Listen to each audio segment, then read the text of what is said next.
வணக்கம் நண்பர்களே. இன்று திருக்குறள் நறுக்குறை உரையாசிரியர் சு மீனாட்சி சுந்தரம் பெரியகுளம் அரசு உயர்நிலைப்பள்ளியுடைய தலைமை ஆசிரியர். அதிகாரம் எண் 84. பேதமை. பேதமை என்பதொன்று யாதெனின் ஏதங்கொண்டு ஊதியம் போகவிடல். அறிவின்மை இழப்பை தரும். பேதமையுள் எல்லாம் பேதமை காதன்மை கையல்ல தன்கண் செயல். தீய செயலில் தீரா ஆசை பேதமை. நாணாமை நாடாமை நாரின்மை யாதொன்றும் பேணாமை பேதை தொழில். நாணாமை நாடாமை அன்பின்மை இலக்கின்மை மூடர் கோட்பாடு. ஓதி உணர்ந்தும் பிறர் குறைத்தும் தானடங்கா பேதையின் பேதையாரில்.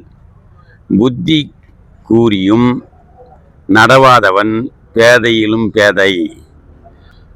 ஒருமை செயலாற்றும் பேதை எழுமையும் தன்புக்கு அழுத்தும் அலறு. வாழ்நாள் தீமைகளை ஒரே நாளில் செய்பவன் மூடன்.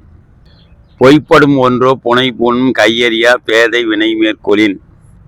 மூடனின் செயல் தோல்வி பழி தரும். ஏதிலார் ஆற தமர்பசிப்பர் பேதை பெருஞ்செல்வம் முற்ற கடை. முட்டாள் செல்வம் பசியாற்றும் பகைவர்க்கு. மயில் ஒருவன் கழித்தற்றால் பேதை தன் கையொன்று உடைமை பெறின். மூடனின் செல்வம் மயக்கம் அறியாமையை வளர்க்கும். பெரிதினிது பேதையார் கென்மை பிரிவின்கண் பீழை தருவதொன்றில். பிரிவின் போது துன்பம் தராது மூடனின் நட்பு.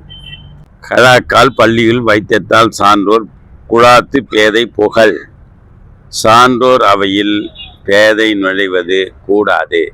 திருக்குறளை படியுங்கள், திருக்குறள் வழி நடந்து பாருங்கள், வாழ்க்கை வளப்படும். நன்றி, வணக்கம், வாழ்த்துக்கள்.